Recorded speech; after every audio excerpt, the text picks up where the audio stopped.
여러분, 한 달 방세가 딱 4만 원이라면 여러분은 그곳이 천국이라고 생각하시겠습니까? 아니면 지옥이라고 생각하시겠습니까? 신축 아파트에 엘리베이터도 쌩쌩 돌아가고 집 앞에는 산책하기 좋은 공원까지 있는데 매달 내는 돈은 고작 4만 원. 누가 봐도 노후 준비 완벽하게 끝낸 승리자의 삶처럼 보이시죠? 하지만 저는 그 4만 원짜리 방에 살면서 제 평생 쌓아온 자존심과 영혼이 가루가 되어 사라지는 걸 매일 목격하고 있습니다. 제가 오늘 전부를 잃고 바닥으로 추락했을까요? 아니면 마지막 남은 기적이라도 붙잡고 다시 일어섰을까요?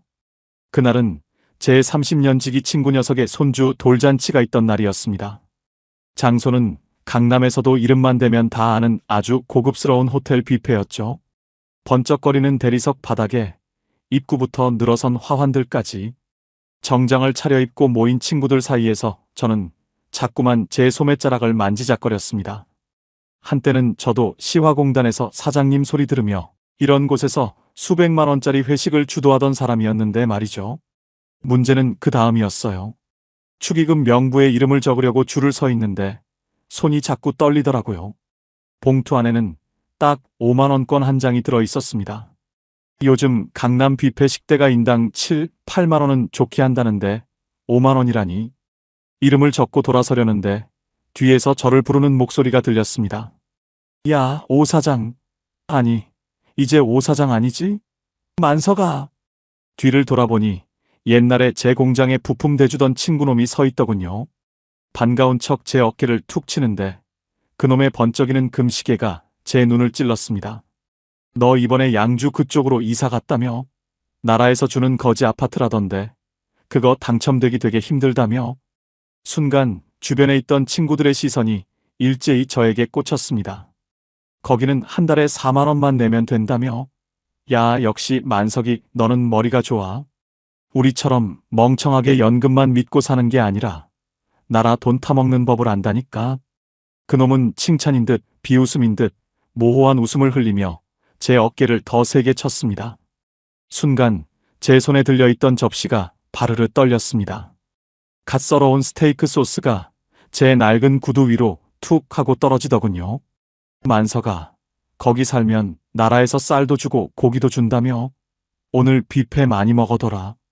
양주 가면 이런 거 구경도 못할 텐데. 친구들의 낄낄거리는 웃음소리가 예식장 천장을 타고 제 귀 속으로 화살처럼 박혔습니다. 얼굴이 화끈거려 서 있을 수가 없었습니다. 화장실로 도망치듯 들어가 거울을 보는데 거기엔 사장님 오만석은 간데없고 나라에서 주는 혜택이나 빌어먹는 초라한 노인 하나만 서 있더라고요. 사실은 말이에요. 제가 양주에 있는 그 고령자 복지주택에 들어가기로 했을 때만 해도 저는 제가 세상에서 가장 똑똑한 줄 알았습니다. 안산의 그 눅눅한 지하방에서 벗어나 4만 원만 내면 깨끗한 신축 아파트에 살 수 있다니.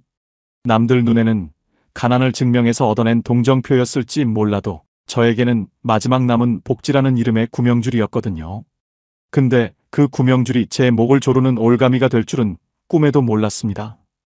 여러분, 나라에서 주는 공짜 혜택, 그게 정말 공짜일 것 같습니까? 4만 원이라는 숫자에 가려진 그 잔인한 진실을 저는 그날 뷔페 접시를 떨어뜨리며 뼈저리게 깨달았습니다. 오늘 제 이야기는 단순히 돈이 없어서 힘들다는 하소연이 아닙니다. 어떻게 한 남자의 자존심이 4만 원에 팔려나갔는지, 그리고 우리 시니어들이 절대 빠지지 말아야 할 그 달콤한 덫이 무엇인지 제 살점을 깎아내는 심정으로 다 말씀드리려 합니다. 지금 노후를 준비하고 계신 분들이나 자식들에게 재산을 돌려주고 나라 도움을 받으려 고민 중인 분들이 계신다면 제 이야기를 끝까지 들어보셔야 합니다. 그렇지 않으면 여러분도 어느 날 갑자기 친구들 앞에서 거지 노인 취급을 당하며 무너져 내릴지도 모르니까요. 과연 제가 그 수치심을 견디고 그 아파트에서 살아남았을지, 아니면 결국 모든 걸 포기하고 길거리로 나앉았을지 지금부터 그 지옥 같았던 시간을 하나씩 풀어보겠습니다. 뷔페 식장에서 도망치듯 빠져나와 지하철을 탔습니다. 양주로 가는 지하철 차창에 비친 제 모습이 참 가관이더군요. 어깨에는 스테이크 소스가 묻어있고 구두는 낡아서 앞코가 벌어져 있었습니다. 사람들은 저를 피해서 옆 칸으로 옮겨가는데 문득 제가 처음 안산에 발을 들였던 30년 전이 생각났습니다. 그때는 참 당당했습니다. 경기도 시흥시화공단에서 제 이름을 내건 금형 공장을 처음 차렸을 때만 해도 세상이 다 제 것 같았죠. 기름 냄새 가득한 작업복을 입고 있어도 거래처 사람들은 저를 오 사장님이라 부르며 굽신거렸습니다. 매달 들어오는 결제 대금만 수천만 원이었고 명절이면 직원들 보너스 챙겨주느라 은행에서 현금 뭉치를 찾아오던 시절이었습니다. 생각처럼 쉽지 않았어요. 인생이라는 게 오르막이 있으면 반드시 내리막이 있다는 걸 그때는 몰랐습니다. 2000년대 후반 믿었던 주거래처가 하루아침에 부도를 내고 잠적해버렸습니다.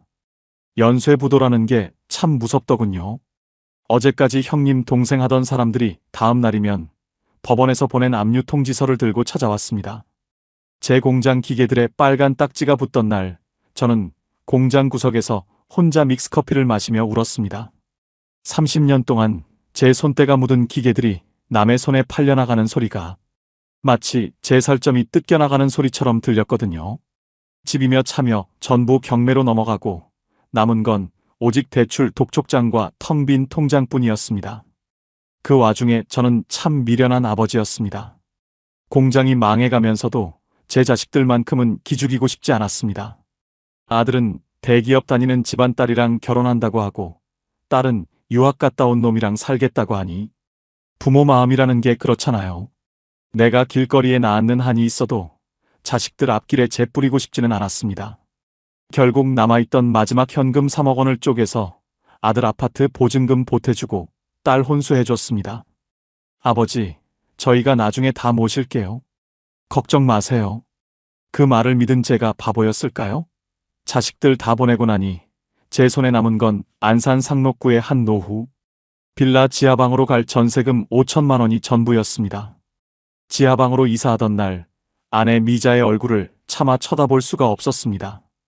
평생 사장 사모님 소리 들으며 곱게 살던 사람인데 곰팡이 냄새 진동하고 낮에도 햇빛 한 조각 안 들어오는 지하방으로 데려가는 제 심정이 오죽했겠습니까?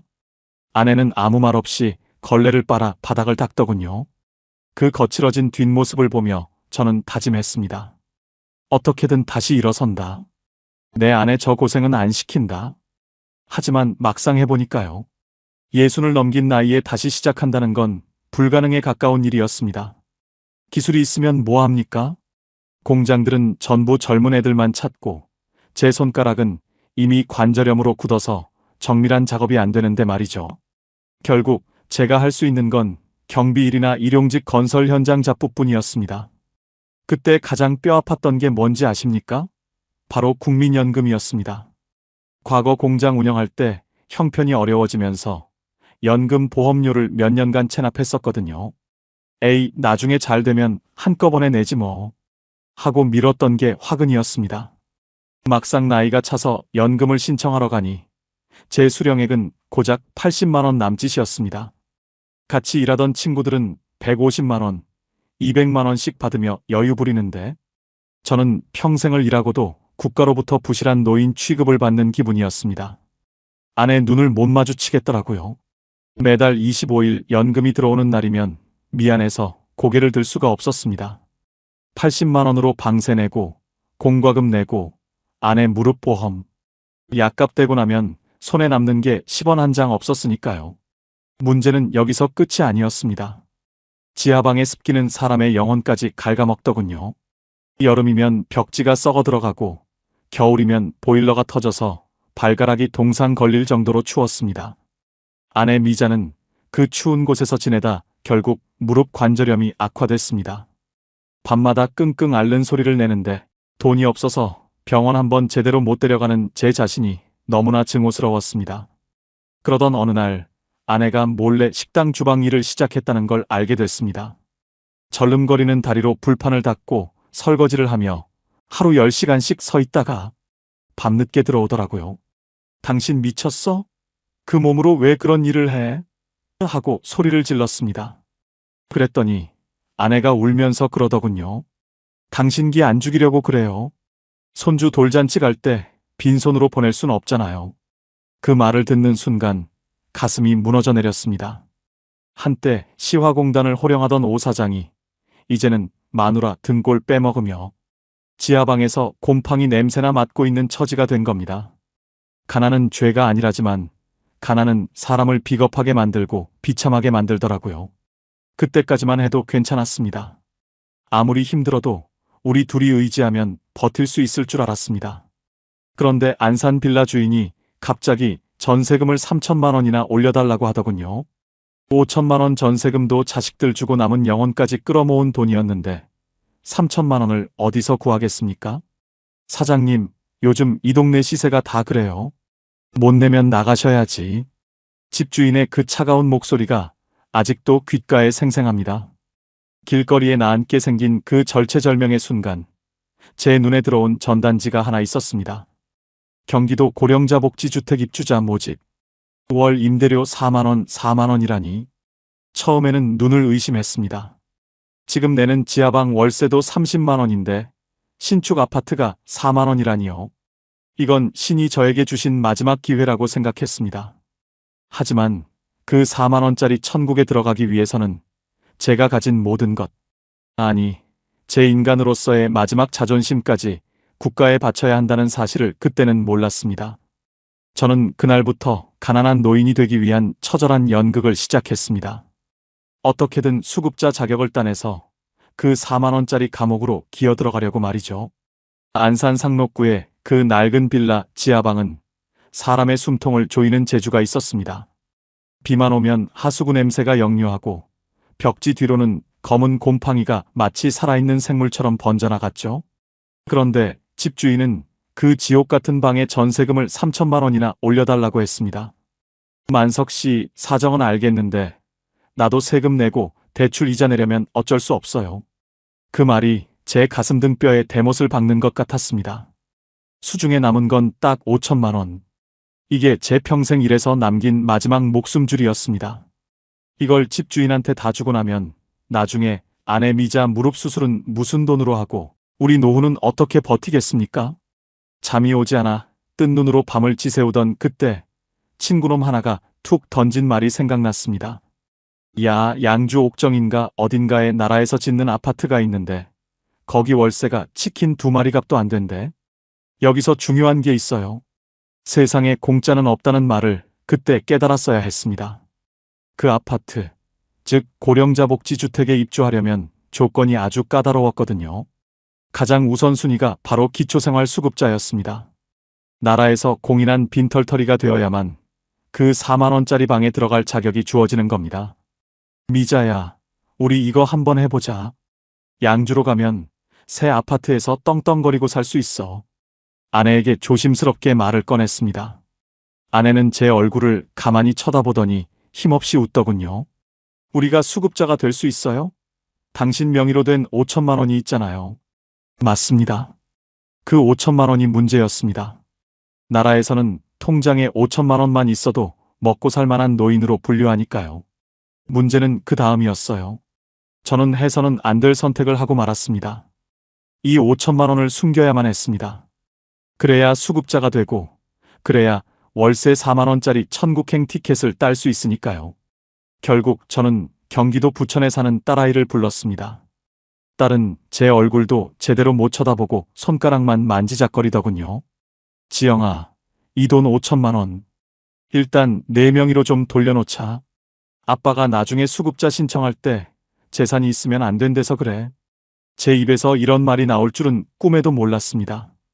평생 정직하게 땀 흘려 공장 운영하던 오만석이가 이제는 나라 돈 몇 푼 타먹으려고 자식한테 재산을 빼돌리는 꼼수를 부리고 있었던 겁니다.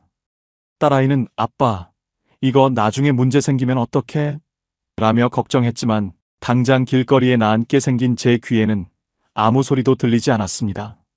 생각처럼 쉽지 않았어요. 단순히 돈만 옮긴다고 끝나는 게 아니더라고요. 동사무소에 가서 수급자 신청을 하려는데 조사관의 눈빛이 마치 저를 범죄자 취급하는 것 같았습니다. 어르신, 최근에 통장에서 5천만 원이 빠져나갔네요? 이거 어디에 쓰셨나요? 심장이 덜컥 내려앉았습니다. 준비해간 거짓말을 내뱉었습니다. 아, 그게 예전에 공장할 때 진 빚 갚느라고 그랬습니다. 증명할 서류는 없고요. 조사관은 의심스러운 표정으로 저를 한참이나 쳐다보더니 서류에 무언가를 적더군요. 그 순간의 비참함이란 이루 말할 수가 없었습니다. 제 평생 일구어온 삶을 부정하고 제가 세상에서 가장 가난하고 불쌍한 사람이라는 걸 증명해야 하는 과정. 그건 제 영혼을 하나씩 깎아내는 작업이었습니다. 서울 사람들은 1년 안에 다 올라가라며 비웃던 동네 노인네들의 말이 환청처럼 들렸습니다. 막상 해보니까요. 가난을 증명하는 것보다 더 힘든 건 아내의 눈물이었습니다. 수급자 조사가 나오던 날, 조사관은 저희 지하방 구석구석을 뒤졌습니다. 냉장고를 열어보고 낡은 텔레비전 사이즈까지 체크하더군요. 아내는 자존심이 상했는지 고개를 푹 숙이고 주방 쪽만 바라보고 있었습니다. 저기 사모님, 이 금가락지는 재산으로 잡힙니다. 이것도 신고하셔야 해요. 그 금가락지, 아내가 결혼할 때 친정어머니가 해주신 마지막 유품이었습니다. 공장이 망했을 때도 안산 지하방으로 이사 올 때도 끝까지 지켰던 그 가락지를 고작월세 4만 원짜리 아파트 들어가겠다고 조사관 앞에 내놓아야 했습니다. 죄송합니다. 제가 못나서 이런 수모를 겪게 하네요. 조사관이 돌아간 뒤 저는 아내의 거친 손을 잡고 엉엉 울었습니다. 이게 도대체 무슨 복지이고 무슨 지원금이길래 사람을 이렇게 비참하게 만드는 걸까요? 알고 보니 그게 아니었어요. 저는 그때 멈췄어야 했습니다.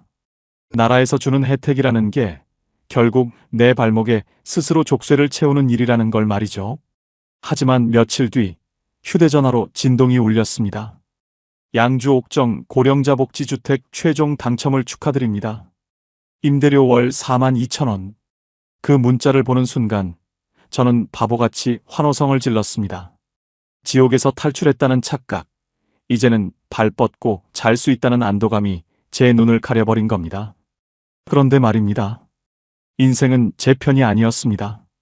아니, 정확히 말하면 제가 딸아이 명의로 돌려놓은 그 5천만 원이 제 노후를 송두리째 뒤흔들 거대한 폭탄이 되어 돌아올 줄은 꿈에도 몰랐습니다. 4만 원짜리 방에 입주하기만 하면 모든 게 해결될 줄 알았던 저의 오만이 결국 아내를 사지로 몰아넣고 저를 사회적 죽음으로 몰아넣게 됩니다. 과연 제가 양주 아파트에 입주해서 행복했을까요? 아니면 그 깨끗한 신축 아파트가 사실은 창살 없는 감옥이었을까요?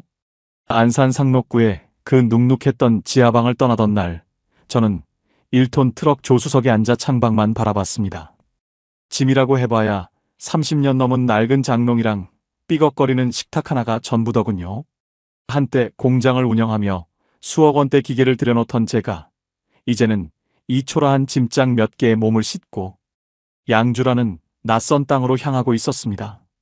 그래도 마음 한구석은 참 홀가분했습니다. 이제 그 지긋지긋한 곰팡이 냄새 안 맡아도 된다.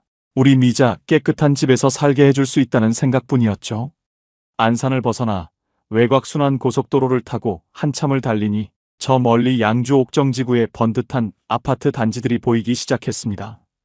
그 중에서도 유독 깨끗하고 우뚝 솟은 건물이 저희가 갈 고령자 복지주택이었습니다. 아파트 입구에 도착하니 경비원이 친절하게 길을 안내해 주더군요. 안산 지하방 살 때는 집주인 눈치 보느라 숨죽여 살았는데 여기서는 저를 어르신이라 부르며 대우해주는 기분이 들어 어깨가 절로 펴졌습니다. 막상 해보니까요. 새 집 문을 열고 들어가는 순간 눈앞이 환해지는 기분이었습니다. 바닥은 반짝거리는 강마루에 벽지는 새집 냄새가 물씬 풍기는 하얀색이었죠. 무엇보다 거실 창을 통해 들어오는 그 따뜻한 햇살. 지하방에서 3년 동안 잊고 살았던 그 햇빛을 마주하니 저도 모르게 눈시울이 붉어졌습니다. 미자야, 여기 봐라. 에어컨도 천장에 붙어 있고 화장실에 비상벨도 있어. 우리가 드디어 사람답게 살게 됐어. 아내 미자도 감격했는지 연신 집안을 둘러보며 세상에, 이게 진짜 우리 집이라고요? 라며 좋아했습니다. 그날 저녁 짐 정리를 대충 마치고 아파트 단지 내에 있는 경로 식당에 가봤습니다. 한 끼에 2,000원이면 따뜻한 밥과 국, 고기 반찬까지 나오더군요. 주변을 둘러보니 다들 저희 같은 처지의 노인들이었습니다. 누구 하나 잘난 척하는 사람 없고 어디서 오셨냐, 방세는 얼마 내냐며 서로 인사를 나눴죠. 한 달 방세 4만 원에 이런 혜택까지. 저는 속으로 오만석, 너 진짜 인생 마지막에 복 터졌다며 스스로를 대견해 했습니다. 그런데 말이에요. 그 평화로운 분위기 속에서 묘한 이질감을 느낀 건 입주한 지 일주일쯤 지났을 때였습니다. 단지 내 벤치에 앉아 쉬고 있는데 옆집에 산다는 김씨 영감이 말을 걸어오더군요. 오씨, 여기 들어오느라 고생 많았지? 근데 조심해야 해. 여기는 눈이 너무 많아. 그게 무슨 소리냐고 물었더니 김씨 영감이 주변을 살피며 목소리를 낮췄습니다. 우리는 가난을 팔아서 여기 들어온 사람들이잖아. 만약에 자식이 용돈을 많이 보내주거나 집에 비싼 가전제품이라도 들여놓으면 금방 소문이 나. 그럼 바로 수급자 탈락이야. 순간 가슴이 철렁했습니다. 생각해보니 그랬습니다. 우리는 국가로부터 도움이 필요한 사람이라는 낙인이 찍혀야만 이 4만 원짜리 천국에 머물 수 있는 겁니다. 그때부터 저는 새 아파트의 편리함을 즐기기보다는 남들 눈에 제가 어떻게 보일지를 더 신경 쓰기 시작했습니다. 아내가 식당 일을 해서 벌어오는 푼돈 50만 원도 혹시나 누가 알까봐 무서워졌고, 기초연금 외에 다른 소득이 잡힐까봐 전전긍긍하게 됐죠. 나중에 알았는데요. 이곳은 단순히 집을 빌려주는 곳이 아니라 우리의 일거수일투족을 감시하는 거대한 수용소나 다름없었습니다. 어느 날은 관리사무소에서 전화가 왔더군요. 어르신, 집에 65인치 텔레비전을 새로 들이셨나요? 폐가전 버리는 곳에 박스가 나와 있어서 확인차 연락드렸습니다. 그 텔레비전 딸아이가 이사 선물로 보내준 거였습니다. 그게 무슨 큰 죄라도 되는 양, 저는 수화기를 붙잡고 아니요. 그거 친구가 버린다는 거 얻어온 거예요. 중고예요, 중고. 라며 비굴하게 변명을 늘어놓았습니다. 문제는 여기서 끝이 아니었습니다. 그날 밤 딸아이 지영이에게 전화가 왔습니다. 목소리가 좋지 않더군요. 아빠, 저번에 맡겨둔 5천만 원 말이야. 우리 신랑이 그 돈을 좀 쓴 것 같아. 심장이 바닥으로 뚝 떨어지는 기분이었습니다. 그 돈이 어떤 돈입니까? 제 노후의 마지막 보루이자 아내 무릎 수술비로 남겨둔 피 같은 돈 아니었습니까? 그런데 딸아이 사위놈이 사업이 어렵다며 제 허락도 없이 그 돈에 손을 댔다는 겁니다. 여기서 끝이 아니었어요. 단순히 돈을 쓴 게 문제가 아니었습니다. 사위놈이 그 돈을 본인 명의 통장으로 옮기면서 증빙을 남기지 않았고 그게 세무서 조사 대상이 되었다는 겁니다. 만약 그 돈의 출처가 저라는 게 밝혀지면 제가 그동안 공들여 쌓아온 빈털터리 신부는 한순간에 무너질 판이었습니다. 4만 원짜리 방에서 쫓겨나는 건 물론이고 그동안 부정하게 타먹은 지원금까지 전부 토해내야 할지도 모르는 상황이었죠. 지영아, 너 미쳤니? 그 돈이 어떤 돈인데? 그걸 아빠한테 묻지도 않고. 전화기를 붙잡고 소리를 질렀지만 이미 엎질러진 물이었습니다. 갑자기 아파트 거실의 화려한 조명이 차갑게 느껴졌습니다. 햇살이 잘 들어오던 그 창밖 풍경도 이제는 저를 비웃는 것처럼 보였죠. 저는 그날 밤 4만 원짜리 방에 누워 천장을 바라보며 깨달았습니다. 내 인생이 다시 지옥으로 굴러 떨어지고 있다는 것을요. 아내 눈을 못 마주치겠더라고요. 옆에서 곤히 잠든 미자의 얼굴을 보니 숨이 턱 막혔습니다. 만약 이 사실이 알려져서 우리가 여기서 쫓겨난다면 그때는 정말 갈 곳이 없습니다. 과연 저는 사위가 친 사고를 수습하고 이 4만 원짜리 천국을 지킬 수 있었을까요? 아니면 국가의 칼날이 제 목을 겨누게 되었을까요? 딸아이의 전화를 받고 난 뒤부터 제 심장은 제멋대로 뛰기 시작했습니다. 양주 옥정의 그 깨끗한 거실에 앉아 있는데 벽지가 저를 덮쳐오는 것 같은 폐쇄 공포증이 느껴지더군요. 그 5천만 원, 제 평생의 고혈이자 아내 미자의 마지막 수술비였습니다. 그 돈을 사위놈이 사업 자금으로 썼다니, 그것도 저한테 한마디 상의도 없이 말이죠. 다음 날, 날이 밝자마자 저는 지하철을 3번 갈아타고 딸아이가 사는 경기도 부천으로 향했습니다. 가는 내내 손바닥에 땀이 배어 축축해지더군요. 부천역 근처 작은 카페에서 만난 딸 지영이의 얼굴은 반쪽이 되어 있었습니다. 아빠 얼굴을 보자마자 지영이는 말도 못하고 눈물부터 뚝뚝 흘리더라고요. 문제는 여기서 끝이 아니었습니다. 사위놈이 쓴 돈은 제 5천만 원뿐만이 아니었습니다. 그놈은 제 돈을 마중물 삼아 여기저기서 제2금융권 대출까지 끌어다 썼더군요. 무슨 비상장 주식인지 코인인지에 손을 댔다는데 결과는 뻔한 것 아니겠습니까?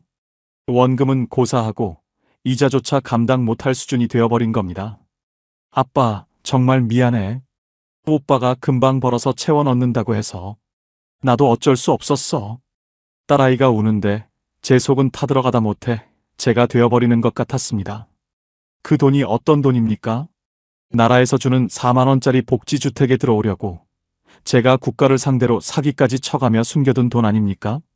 만약 사위놈의 채무관계 때문에 제 이름이 세무서나 법원에 오르내리게 되면 제 공들인 가난 연기는 그날로 끝나는 겁니다. 생각처럼 쉽지 않았어요. 딸아이를 다독이고 돈을 다시 가져오라고 소리를 지르고 싶었지만 제 입에선 한숨만 나왔습니다. 이미 날아간 돈을 어쩌겠습니까? 그런데 진짜 공포는 다른 곳에 있었습니다.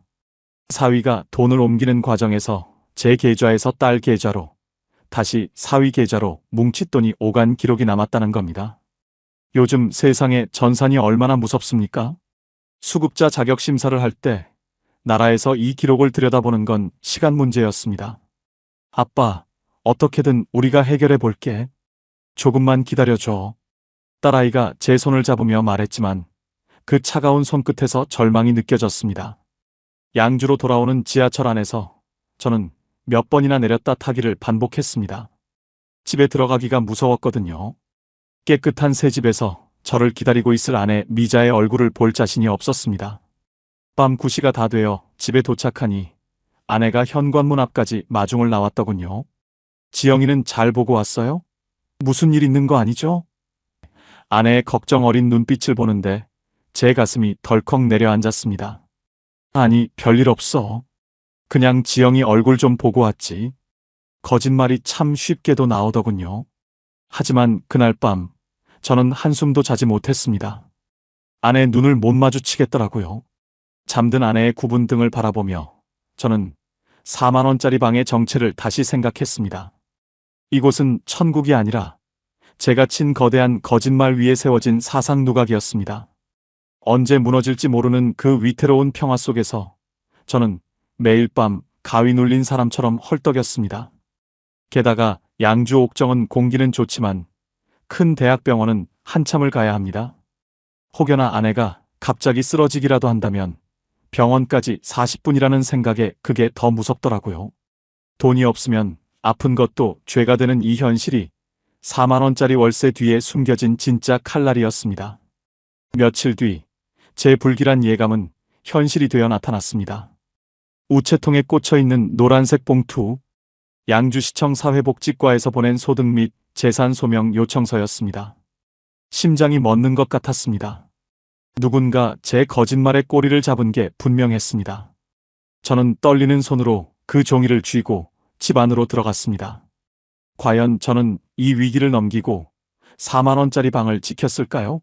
아니면 제 노후의 마지막 껍데기까지 다 벗겨진 채 길거리로 내몰리게 되었을까요? 양주시청 복지지원과 입구에 서 있는데 다리가 후들거려 도저히 발걸음이 떨어지지 않았습니다. 손에 쥔 소명 요청서는 이미 제 손땀에 절어 쭈글쭈글해져 있었죠. 이게 들통나면 끝이다. 우리 미자랑 다시 그 곰팡이 소굴로 가야 한다는 생각이 머릿속을 뱅뱅 돌았습니다. 공장 운영할 때 세무조사도 받아봤지만 그때보다 지금이 수만 배는 더 무서웠습니다. 그때는 돈을 잃는 거였지만 지금은 제 마지막 생존주를 뺏기는 거니까요. 조사관 앞에 앉으니 차가운 에어컨 바람이 제 목덜미를 스치더군요. 어르신, 딸 지영씨 계좌로 나간 5천만 원 말입니다. 이게 증여인지 아니면 다른 용도가 있는지 설명이 필요합니다. 조사관의 무표정한 얼굴을 보며 저는 미리 준비해간 거짓말을 쏟아냈습니다. 그게 제가 예전에 공장할 때 딸아이한테 빌린 돈이 좀 있었습니다. 이번에 전세금 뺀 걸로 겨우 갚은 거예요. 딸아이가 급하게 만들어준 가짜 차용증을 내미는데 손가락 끝이 파르르 떨리는 걸 감추려 애를 썼습니다. 문제는 그 다음이었어요. 조사관이 차용증을 한참이나 들여다보더니 모니터에 무언가를 계속 두드리는 겁니다.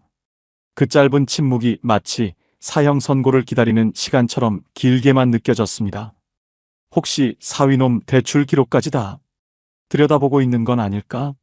심장이 입 밖으로 튀어나올 것 같아 침을 꿀꺽 삼켰습니다. 만약 여기서 부적격 판정이 나면 그동안 받은 지원금까지 전부 환수당한다는 규정이 떠올라 눈앞이 캄캄해졌습니다. 한참을 모니터만 보던 조사관이 깊은 한숨을 내쉬며 고개를 들더군요. 일단 차용증하고 송금 내역이 일치하니까 이번 조사는 이걸로 소명된 걸로 처리하겠습니다. 하지만 어르신, 앞으로는 재산 변동 있으면 바로 신고하셔야 합니다. 그 말을 듣는 순간 온몸에 힘이 쭉 빠지며 의자 아래로 주저앉을 뻔했습니다. 감사합니다. 정말 감사합니다. 저는 조사관에게 몇 번이고 허리를 숙여 인사하고 도망치듯 시청 건물을 빠져나왔습니다. 시청 앞 광장에 서서 파란 하늘을 보니 세상이 다시 제 편이 된 것 같았습니다. 살았다. 이제 정말 살았다.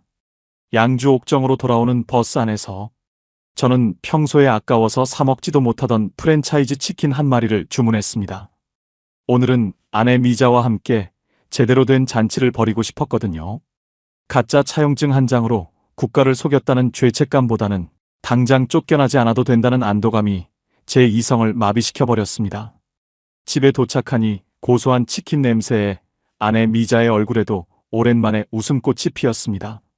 당신, 그거 잘 해결된 거예요? 이제 우리 여기서 계속 살 수 있는 거죠? 아내가 닭다리 하나를 제 접시에 놓으며 묻는데 저는 큰 소리를 쳤습니다. 그럼 이 오만석이가 누구냐? 다 방법이 있지. 우리 이제 걱정 말고 여기서 오순도순 살자. 아내는 안심했는지 다행이에요. 정말 다행이에요 라며 눈시울을 붉혔습니다. 혹시 이런 분 계세요? 자식에게 미리 재산 다 넘겨주고 나라에서 주는 혜택 받으면서 안도하고 계신 분들 말입니다. 저도 그날 저녁만큼은 제가 세상에서 제일 행복한 사람인 줄 알았습니다. 한 달 방세 4만 원에 따뜻한 새 아파트, 그리고 사랑하는 아내와 먹는 치킨. 그게 제 노후의 완벽한 결말이라고 굳게 믿었습니다. 생각처럼 쉽지 않았어요. 그날 이후 한 달 동안은 정말 꿈만 같은 시간이었습니다. 아내와 함께 옥정중앙공원을 산책하고 호수공원의 분수쇼를 보며 아이스크림 하나를 나눠 먹었죠. 아내는 여보, 우리 안산 지하방 살 때 생각하면 지금은 대궐이나 다름없어요라며 제 손을 꼭 잡았습니다. 제 국민연금 80만 원과 아내가 가끔 나가는 파트타임 수입이면 월세 4만 원 내고 둘이 살기엔 충분해 보였습니다. 가끔 단지 내 경로당에 가서 다른 노인들과 장기도 두고 나라에서 운영하는 복지 프로그램에도 참여했습니다. 사람들은 저보고 오 사장님은 인상도 좋으시고 노후 준비 잘하셨나 봐라며 부러워했습니다. 그럴 때마다 저는 속으로 그래, 이게 바로 내가 꿈꾸던 노년이지라며 우쭐해지기도 했습니다. 수급자 자격이 언제 흔들릴지 모른다는 불안감은 치킨 냄새와 함께 저 멀리 날아가 버린 듯 했습니다. 다 된 줄 알았습니다. 그때는 정말 모든 파도가 지나가고 잔잔한 바다만 남은 줄 알았습니다. 딸아이가 아빠 오빠가 이번 달부터는 돈 조금씩이라도 갚겠대라는 소식을 전해왔을 때 저는 비로소 만세를 불렀습니다. 제 거짓말이 완벽하게 성공했고 이제 그 5천만 원만 다시 돌아오면 아내 수술까지 완벽하게 끝낼 수 있을 거라 생각했죠. 아내의 절뚝이는 다리를 보며 미자야, 조금만 참아. 금방 수술시켜줄게라고 호언장담했습니다. 여러분, 인생은 가장 행복하다고 느끼는 순간에 가장 날카로운 칼을 휘두르더군요.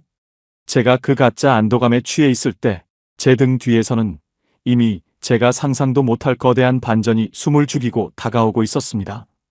그건 제 딸아이의 배신도 사위의 사업 실패도 아니었습니다. 바로 제가 그토록 지키려 했던 그 4만 원짜리 방 그 자체가 제 목을 조르는 올가미가 되어 돌아온 겁니다. 그날은 유난히 날씨가 맑았던 토요일 오후였습니다. 아내와 함께 장을 보고 돌아오는 길에 아파트 현관문 앞에 낯선 사내들이 서 있는 걸 보았습니다. 그들은 제 얼굴을 확인하자마자 차가운 목소리로 서류 한 장을 내밀었습니다. 오만석 씨 되십니까? 법원에서 나왔습니다. 솔직히 포기하고 싶었습니다. 그 서류에 적힌 글자를 본 순간 저는 제가 지어 올린 그 화려한 모래성이 한순간에 무너져 내리는 소리를 들었습니다. 도대체 무엇이 잘못된 걸까요? 시청 조사관도 속였고 조사도 다 끝났는데 왜 법원에서 사람이 온 걸까요? 그런데 말입니다. 인생은 제 편이 아니었습니다. 시청 조사관만 속이면 모든 게 끝날 줄 알았는데 그건 제 착각이었습니다. 법원에서 나왔다는 그 사내들이 제 민망한 손에 쥐어준 서류 봉투. 그 안에는 사회행위 취소 소송이라는 무시무시한 단어가 박혀 있었습니다. 여러분, 이게 무슨 뜻인지 아십니까? 제가 딸아이에게 보낸 그 5천만 원이 사위놈의 빚쟁이들에게는 재산 은닉으로 보였다는 겁니다. 사위가 사업을 하며 끌어다 쓴 대출금이 산더미인데 장인이라는 사람이 뭉칫돈을 딸에게 보냈으니 채권자들이 눈에 불을 켜고 달려든 거죠. 아니, 이게 무슨 소리요? 내 돈 내가 딸한테 준 건데 왜 법원에서 이 난리냐고. 제가 소리를 질러봤지만 검은 정장을 입은 사내들의 눈빛은 얼음장보다 차가웠습니다. 어르신 따님과 사위분이 지금 파산 직전입니다. 이 5천만 원은 채권자들에게 돌아가야 할 돈을 빼돌린 것으로 간주되어 소송이 제기된 겁니다. 이제 이 집 보증금까지 압류될 수 있어요. 순간 머릿속이 하얘졌습니다. 그때 그 서류를 다시 확인했어야 했습니다. 딸아이가 아빠 오빠가 해결할 거야 라고 했던 그 말이 사실은 파멸로 가는 기차표였다는 걸 왜 몰랐을까요? 복도 저편에서 장을 보고 돌아오던 이웃들이 하나둘 멈춰서서 저희 집 앞을 구경하기 시작했습니다. 저 집 오씨 양반 무슨 사고 쳤나 봐. 수군거리는 소리가 제 등에 화살처럼 꽂혔습니다. 문제는 여기서 끝이 아니었습니다. 옆에 서 있던 아내 미자가 그 소리를 듣더니 갑자기 가슴을 부여잡고 바닥으로 고꾸라졌습니다. 미자야, 여보. 비명을 지르며 아내를 붙잡았지만 아내는 이미 얼굴이 잿빛으로 변해 있었습니다. 법원 사람들은 당황한 기색도 없이 서류만 내려놓고 자리를 떴고 저는 차디찬 복도 바닥에서 정신을 잃어가는 아내를 안고 울부짖었습니다. 순간 마음이 철렁했어요. 119를 불러야 하는데 머릿속엔 병원비 걱정이 먼저 지나가는 제 자신이 너무나 혐오스러웠습니다. 수급자 자격을 유지하려고 꼼수를 부리느라 제대로 된 보험 하나 들어두지 않았던 게 떠올랐거든요. 이게 다 4만 원 때문이야.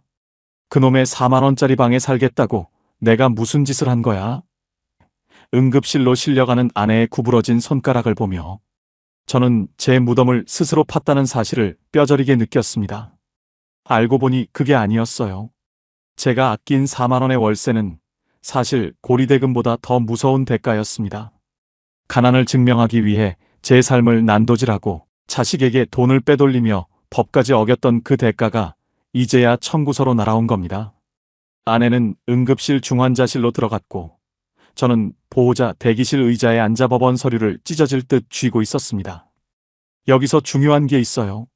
나라에서 주는 혜택은 가난한 사람을 돕는 손길이기도 하지만 한편으로는 그 가난의 굴레에서 절대 벗어나지 못하게 만드는 쇠사슬이기도 하더라고요. 제가 그 사슬에 제 발목을 스스로 집어넣은 겁니다. 아빠, 정말 미안해. 병원으로 달려온 딸 지영이가 울며 매달렸지만 저는 그 손을 뿌리쳤습니다. 지금 딸이 미운 게 아니라 이 지옥 같은 상황을 만든 제 자신이 너무나 원망스러웠으니까요. 솔직히 포기하고 싶었습니다. 아내는 의식이 없고 통장은 압류될 위기고 자식놈들은 파산지경. 양주 옥정의 그 깨끗한 아파트가 이제는 저를 잡아먹으려는 괴물의 입처럼 보였습니다. 과연 저는 이 거대한 반전 앞에서 아내를 살리고 제 자존심을 조금이라도 되찾을 수 있었을까요? 아니면 4만 원짜리 방과 함께 제 인생도 여기서 영영 꺼져버리고 말았을까요? 응급실 복도의 차가운 형광등 아래 앉아 있으면 세상의 모든 소음이 아득하게 들립니다. B- 소리를 내며 지나가는 이동 침대, 간호사들의 다급한 발걸음 소리. 그 소리들 사이에서 제가 할 수 있는 건 오직 하나뿐이었습니다. 제발 아내 미자가 무사하기만을, 그리고 제발 병원비가 적게 나오기만을 기도하는 비겁한 짓이었죠. 한참 뒤에 의사가 나오더니 무거운 표정으로 말하더군요. 급성 심근경색입니다. 다행히 고비는 넘겼는데 막힌 혈관을 뚫는 시술을 해야 하고 중환자실에 며칠 계셔야 합니다. 살았다는 안도감도 잠시, 제 머릿속엔 시커먼 계산기가 돌아가기 시작했습니다. 중환자실이면 하루에 얼마지? 시술비는 또 얼마나 나올까? 문제는 여기서 끝이 아니었습니다. 원무과에서 저를 부르더니 중간 정산서를 내밀더군요. 거기에 찍힌 숫자를 보는 순간 제 심장이 멎는 것 같았습니다.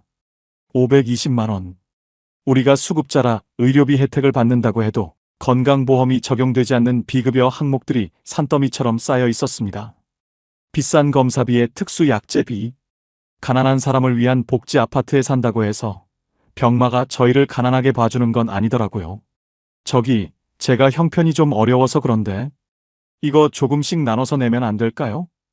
원무과 직원 앞에서 저는 죄인처럼 고개를 숙였습니다. 한때 시화공단에서 직원들 월급 밀려본 적 없던 오 사장이 이제는 마누라 목숨값 500만 원이 없어서 병원 바닥에서 구걸하고 있는 꼴이라니. 직원은 무미건조한 표정으로 어르신, 대출을 알아보시거나 자녀분들께 연락해보세요라고 답할 뿐이었습니다. 솔직히 도망치고 싶었습니다. 딸 지영이에게 전화를 걸었습니다. 신호음이 갈 때마다 제 가슴이 덜컥거렸습니다. 아빠, 엄마는 좀 어때? 딸아이의 힘없는 목소리에 대고 병원비가 500만 원이 나왔단다라는 말이 차마 입 밖으로 나오지 않았습니다. 지영이네도 이미 사위놈의 사업 실패로 파산 직전인데 제가 무슨 염치로 그 돈을 달라고 하겠습니까? 결국 그날 밤 저는 잠시 집으로 돌아왔습니다. 양주 옥정의 그 깨끗한 4만 원짜리 아파트. 불 꺼진 거실에 들어서니 아내가 벗어놓은 앞치마가 식탁 의자에 걸려 있더군요. 그걸 보는데 참았던 눈물이 터져나왔습니다. 미자야, 내가 미안하다. 내가 못나서 너를 이 지경까지 만들었어. 집안을 뒤져서 돈이 될 만한 걸 찾기 시작했습니다. 하지만 아까 말씀드렸죠? 수급자 자격. 박탈당할까봐 감나가는 가전제품 하나 들여놓지 않은 텅 빈 집이었습니다. 알고 보니 그게 아니었어요. 제가 4만 원이라는 숫자에 매몰되어 지키려 했던 건 집이 아니라 감옥이었습니다. 가난을 연기하느라 비상금 하나 만들어두지 못했고 혹시나 소득으로 잡힐까봐 작은 일자리조차 거절하며 살아온 결과가 바로 이거였습니다. 수중에 남은 건 오직 제 명의의 국민연금 통장뿐인데 거기 찍힌 80만 원으로는 병원비는커녕 이번 달 약값 대기도 벅찼습니다. 다음 날 아침 무거운 몸을 이끌고 아파트 복도를 지나는데 이웃 사람들의 시선이 느껴졌습니다. 어제 법원 사람들이 들이닥치고 119가 왔던 걸 다들 본 모양이더군요. 경로당에서 친하게 지내던 박씨 영감이 저를 보더니 슬금슬금 피했습니다. 오씨, 조심해. 나라 돈 받아먹으면서 사고치면 여기 사람들 다 피해봐. 그 차가운 한마디가 제 가슴을 후벼 팠습니다. 병원까지 40분이라는 생각에 그게 더 무섭더라고요. 아니, 사람들의 그 서늘한 시선이 더 무서웠습니다. 여기서 끝이 아니었습니다. 병원비 때문에 딸아이와 사위가 결국 크게 다퉜다는 소식을 들었습니다.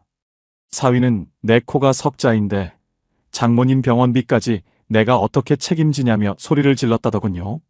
제 욕심으로 시작된 4만 원의 도박이 이제는 자식들의 가정까지 파탄내고 있었습니다. 그날 오후 저는 결심했습니다. 이 비참한 사투를 끝내기 위해 제가 평생 지켜온 마지막 무엇을 팔아야만 했습니다. 혹시 이런 분 계세요? 자식한테 짐 되기 싫어서 혹은 나라 혜택 좀 더 받아보겠다고 본인 재산을 꽁꽁 숨기고 계신 분들 말입니다. 위급한 순간이 오면 그 숨겨둔 돈이 여러분을 구하는 게 아니라 여러분의 목을 조르는 밧줄이 될 수도 있다는 걸 저는 응급실 대기실 차가운 의자에서 깨달았습니다. 과연 저는 아내의 병원비를 마련할 수 있었을까요? 그리고 사위와의 소송은 어떻게 되었을까요? 제 인생의 가장 처절했던 일주일, 그 마지막 사투가 시작되었습니다. 병원 로비의 차가운 바닥에 앉아 떨리는 손으로 옛날 수첩을 뒤졌습니다. 한때 시화공단에서 오 사장으로 불리던 시절 명절이면 수백만 원씩 선물을 돌리던 거래처 명단이 빼곡하더군요. 하지만 이제 그 이름들은 저에게 아무런 힘이 되지 않았습니다. 부도가 나고 안산 지하방으로 스며든 순간부터 저는 그들에게 이미 죽은 사람이나 다름없었으니까요. 그래도 아내 미자의 가쁜 숨소리를 생각하며 저는 무거운 몸을 이끌고 안산으로 향하는 버스를 탔습니다. 30년 지기이자 제 공장에 부품을 대주던 고 신놈을 찾아가기 위해서였죠. 그놈은 아직 안산에서 작게나마 공장을 운영하고 있었거든요. 고 사장, 나 만석이네. 공장 사무실 문을 열고 들어가는 제 목소리가 어찌나 비굴하게 떨리던지 제 귀에도 낯설게 들렸습니다. 문제는 그 다음이었어요. 고 씨는 제 얼굴을 보자마자 반가워하기는커녕 미간부터 찌푸리더군요. 어이구, 오 사장. 양주 그 거지 아파트 들어가서 잘 산다더니 여긴 웬일이야? 그놈의 입에서 나온 거지. 아파트라는 단어가 제 심장을 날카로운 칼로 긋는 것 같았습니다. 제가 월세 4만 원 아끼려고 수급자 신청을 했다는 소문이 이미 안산 바다까지 다 퍼져 있었던 겁니다. 고 사장, 염치불고하고 부탁 좀 하러 왔네. 우리 미자가 쓰러졌어. 시술비 500만 원이 급해서 그런데 어떻게 조금만 융통 안 되겠나? 제 말이 끝나기도 전에 고 씨는 헛웃음을 터뜨리며 담배를 입에 물었습니다. 만석아, 너 나라에서 지원금 받고 복지 혜택 다 받으면서 살잖아. 나처럼 하루 벌어 하루 먹고 사는 사람한테 500만 원이 어디 있어? 그리고 너 수급자라며? 돈 빌려주면 너 수급자 탈락하는 거 아냐? 솔직히 포기하고 싶었습니다.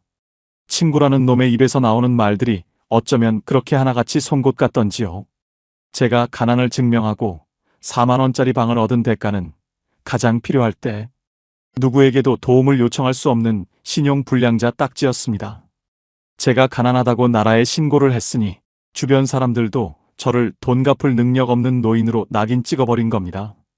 공장을 나와 안산 거리를 정처 없이 걷는데 뱃속에서 쪼르륵 소리가 났습니다. 아침부터 물 한 모금 못 마셨는데 주머니에는 지하철 요금 빼고는 단돈 10,000원도 없더군요. 편의점 앞에서 컵라면을 드시는 할아버지를 보는데 문득 제 처지가 그분들과 다를 게 없다는 사실에 소름이 돋았습니다. 아니, 오히려 저는 더 비참했습니다. 그분들은 떳떳하게 가난하기라도 하지. 저는 가난을 연기하느라 자식까지 범죄자로 만들고 있었으니까요. 알고 보니 그게 아니었어요. 제가 딸아이 지영이에게 맡겼던 그 5천만 원. 사위놈이 그 돈을 사업 자금으로 쓴 게 아니라 사실은 사채 이자를 갚는 데 썼다는 걸 나중에야 알게 됐습니다. 사위는 이미 돌이킬 수 없는 늪에 빠져 있었고 제 돈은 그 늪에 던진 돌멩이 하나에 불과했던 겁니다. 딸아이는 아빠가 알면 쓰러질까봐 엄마, 병원비 없다는 말에 차마 입을 떼지 못하고 혼자 울고만 있었던 거죠. 아빠, 정말 죽고 싶어. 미안해. 지영이의 문자를 확인하는 순간 저는 안산역 앞 벤치에 주저앉아 통곡을 했습니다. 아내 눈을 못 마주치겠더라고요. 아니, 이제는 딸아이 얼굴도 볼 수가 없게 됐습니다. 4만 원짜리 방 하나 얻겠다고 부린 제 탐욕이 결국 제 가족 모두를 지옥 불길 속으로 밀어넣은 셈이었습니다. 여기서 끝이 아니었습니다. 병원으로 돌아오는 길에 양주 아파트 관리사무소에서 연락이 왔습니다. 어르신, 지금 법원에서 압류 집행관들이 댁으로 가고 있습니다. 보증금 압류 통지서가 접수됐어요. 심장이 터질 것 같았습니다. 4만 원짜리 방에 보증금 2천만 원마저 사위의 채권자들에게 넘어가게 생긴 겁니다.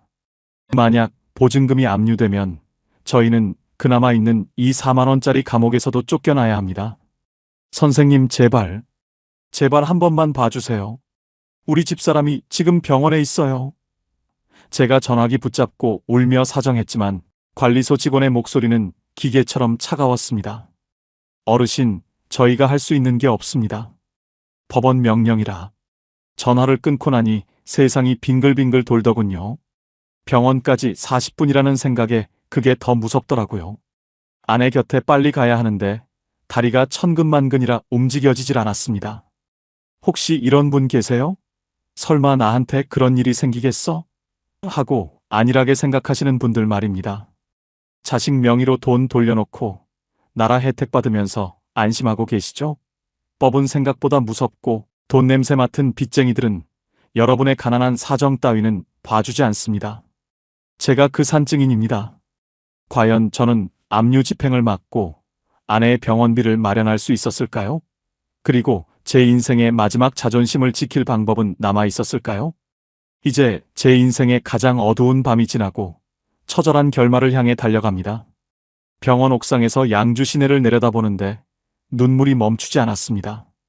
제가 지키려 했던 그 4만 원짜리 방은 결국 신기루였습니다. 그 방을 지키겠다고 딸의 계좌로 돈을 돌리고 국가를 속이고 친구들 앞에서 거짓 소리를 들어가며 자존심을 짓밟았는데 결국 남은 건 의식 없는 아내와 빚더미에 앉은 딸, 그리고 압류 통지서뿐이었습니다. 나중에 알았는데요. 제가 4만 원이라는 숫자에 매몰되어 있는 동안 진짜 놓치고 있었던 건 떳떳함이었습니다. 아내 미자가 중환자실에서 깨어나 저를 처음 보고 한 말은 병원비 어떡해요? 가 아니었습니다. 힘겹게 산소 마스크를 벗으며 제 손을 잡더니 여보, 우리 그냥 그 아파트 나갑시다라고 하더군요. 그 말을 듣는 순간 제 심장을 짓누르던 거대한 바위 덩어리가 부서져 내리는 기분이었습니다. 아직 남은 게 있었어요. 저는 그날로 양주시청 복지과를 다시 찾아갔습니다. 조사관 앞에 서서 고개를 깊게 숙였습니다. 죄송합니다. 제가 딸아이에게 돌려놓은 돈이 있었습니다. 수급자 자격 반납하겠습니다. 조사관도 당황한 눈치더군요. 어르신, 그러면 당장 이 아파트에서 나가셔야 하고 그동안 받으신 지원금도 다 반납하셔야 합니다. 괜찮으시겠어요? 네, 괜찮습니다. 아니, 그래야 제가 살 것 같습니다. 제 입으로 가난의 연극을 끝내겠다고 말하는 순간 묘하게도 가슴 한구석이 시원해졌습니다. 물론 대가는 혹독했습니다. 그동안 타먹은 수급비와 주거지원금 수백만 원을 환수당했고 딸아이의 사위 때문에 걸린 사회행위 취소 소송도 결국 제 돈 5천만 원을 포기하는 조건으로 합의를 봤습니다. 제 노후의 마지막 보루였던 5천만 원이 눈앞에서 허공으로 날아간 겁니다. 생각처럼 쉽지 않았어요. 아파트를 비워줘야 하는 날 짐을 싸는데 아내와 저는 한참을 웃었습니다. 들어올 때는 새 아파트라고 좋아하며 들어왔는데 나갈 때는 짐이 더 줄어들었더군요. 압류를 피하려고 숨겨두었던 낡은 가전제품 몇 개를 싣고 저희는 양주 옥정의 그 번듯한 단지를 벗어났습니다. 이웃 사람들은 저 집 결국 사고치고 쫓겨나내라며 수군거렸지만 더는 부끄럽지 않았습니다. 저희가 새로 잡은 거처는 양주 덕정역 근처의 아주 오래된 다세대 빌라 4층이었습니다. 엘리베이터도 없고 겨울이면 찬바람이 숭숭 들어오는 낡은 집이었죠. 월세는 35만 원. 4만 원짜리 복지주택에 비하면 9배나 비싼 돈이지만 적어도 이곳에서는 누구 눈치도 보지 않고 마음껏 햇볕을 쬐며 살 수 있었습니다. 여보, 우리 다시 시작합시다. 늦었지만 이제라도 떳떳하게 삽시다. 아내가 제 손을 잡으며 말했습니다. 저는 69의 나이에 다시 일자리를 구했습니다. 인근 아파트 단지에 경비원 자리가 났길래 얼른 지원했죠.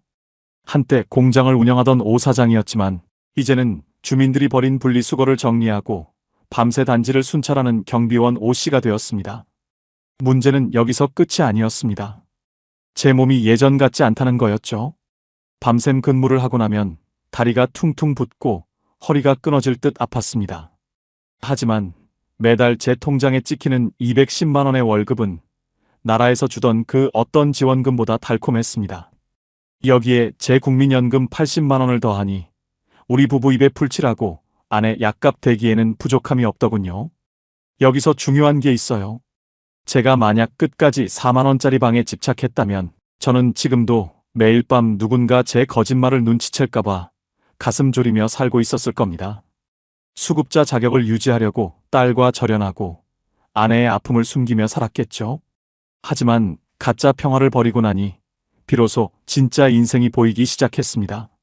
아내 미자도 이제는 절뚝거리면서도 집 앞 시장까지 저와 함께 장을 보러 다닙니다.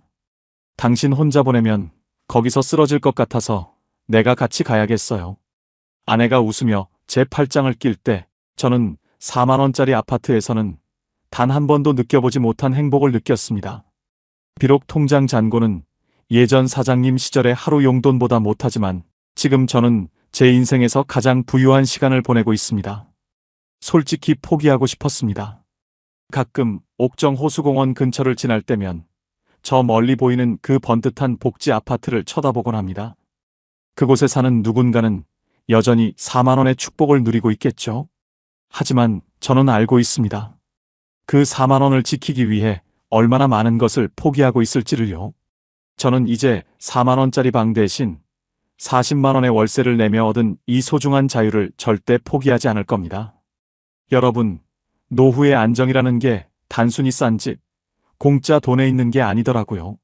내가 번 돈으로 떳떳하게 밥 한 끼 사 먹을 수 있는 자유, 자식들에게 구차한 거짓말을 시키지 않아도 되는 당당함. 그게 진짜 노후 준비의 핵심이라는 걸 저는 70이 다 되어서야 깨달았습니다. 과연 제가 지금 이 생활에 만족하며 살고 있을까요? 아니면 다시 그 4만 원의 유혹이 찾아온다면 흔들리게 될까요? 마지막으로 저 같은 실수를 반복하지 않길 바라는 마음으로 여러분께 꼭 드리고 싶은 뼈아픈 조언이 남았습니다. 이제 제 긴 이야기도 끝을 향해 가고 있습니다. 양주 옥정의 그 번듯한 아파트 단지를 나올 때 제 손에는 낡은 가방 몇 개뿐이었지만 마음만은 30년 만에 처음으로 자유로웠습니다. 4만 원이라는 숫자에 갇혀 제 가난을 증명하려 애썼던 지난 시간들이 사실은 제 노후를 가장 빠르게 망가뜨리는 길이었다는 걸 이제야 압니다. 제가 겪은 이 지옥 같은 시간을 여러분은 부디 겪지 않으셨으면 좋겠습니다. 그래서 오늘 제 살점을 깎아내는 심정으로 우리 시니어들이 꼭 기억해야 할 노후 자금의 진실 3가지를 말씀드리려 합니다. 이건 교과서에 나오는 이야기가 아니라 제가 4만 원짜리 방에서 쫓겨나며 피눈물로 배운 교훈입니다. 첫 번째, 자식에게 미리 재산을 주는 건 효도가 아니라 도박입니다. 가장 많은 분이 실수하는 게 바로 이겁니다. 내가 재산 가지고 있어봐야 뭐하나 자식들 전세금이라도 보태주고 나는 나라에서 주는 지원금이나 타먹으며 살지. 이 생각이 모든 비극의 시작입니다. 부모가 빈털터리가 되면 자식이 더 잘 모실 것 같죠? 현실은 정반대입니다.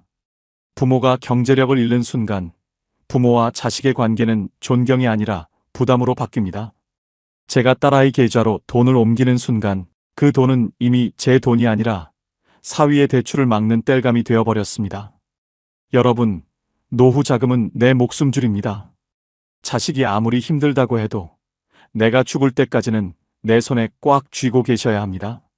그래야 자식 앞에서도 떳떳하고 나라의 복지제도 앞에서도 당당할 수 있습니다. 두 번째, 가난을 증명해야 하는 혜택은 반드시 독이 되어 돌아옵니다. 한 달 방세 4만 원, 정말 달콤하죠? 하지만 나라에서 주는 공짜 혜택에는 반드시 보이지 않는 감시의 눈길이 따릅니다. 수급자 자격을 유지하려고 아픈 몸을 이끌고도 일을 못하고 통장에 10원 한 장 찍힐까봐 전전긍긍하는 삶이 과연 행복할까요? 그건 집이 아니라 창살 없는 감옥입니다. 내가 정당하게 연금을 받고 내 돈으로 떳떳하게 월세를 내는 것이 100배 1000배 낫습니다. 가난을 연기하다 보면 나중에는 정말 영혼까지 가난해집니다. 나도 해당되나?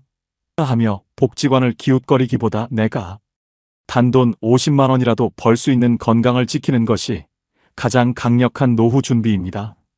적은 금액이라도 매달 들어오는 현금 흐름이 있는 노인은 절대 무너지지 않습니다. 세 번째, 건강과 최소한의 보험은 절대 포기하지 마십시오. 제가 가장 후회하는 것 중 하나가 수급자 자격을 맞추려고 들어놓았던 보험을 전부 해약했던 겁니다. 나라에서 병원비 다 해줄 줄 알았죠.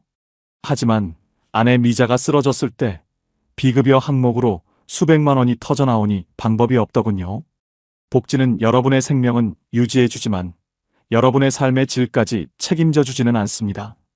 아무리 형편이 어려워도 최소한의 실비보험이나 암보험 하나는 꼭 붙들고 계세요. 그래야 위급한 순간에 자식들에게 손 벌리지 않고 내 자존심을 지킬 수 있습니다. 돈 4만 원 아끼려다 수천만 원의 병원비 앞에 무릎 꿇는 어리석은 짓은 저 하나로 족합니다. 오늘 제 이야기가 조금은 불편하고 직설적이었을지도 모릅니다. 하지만 이게 진짜 노인의 현실이고 우리가 마주해야 할 노후의 민낯입니다. 저는 지금 35만 원짜리 낡은 빌라에 살며 아파트 경비를 서고 있지만 그 어느 때보다 제 인생이 자랑스럽습니다. 제 땀방울로 번 돈으로 아내와 함께 저녁 식탁에 고기 반찬 하나 올릴 수 있는 이 소소한 일상이 4만 원짜리 가짜 천국보다 훨씬 더 소중합니다. 오늘 내용을 정리하자면 이렇습니다. 재산은 죽을 때까지 내 손에 쥐고 있자. 공짜 혜택보다 떳떳한 노동의 가치를 믿자. 위급한 순간을 위한 최소한의 경제적 방패를 지키자. 이 세 가지만 기억하셔도 여러분의 노후는 저처럼 지옥이 되지는 않을 겁니다. 봄날은 누구에게나 찾아오지만 그 봄날을 지키는 건 결국 나 자신뿐이라는 걸 잊지 마세요. 오늘 제 이야기가 도움이 되셨다면 주변에 노후 고민을 하는 친구분들께도 공유해 주십시오. 여러분의 작은 공유가 누군가에게는 인생을 바꾸는 구명줄이 될 수도 있습니다. 구독과 좋아요는 저처럼 다시 시작하는 노인들에게 큰 힘이 됩니다. 긴 이야기 끝까지 들어주셔서 정말 고맙습니다. 오늘 밤은 여러분 모두 아무 걱정 없이 발 뻗고 주무시는 평안한 밤 되시길 바랍니다.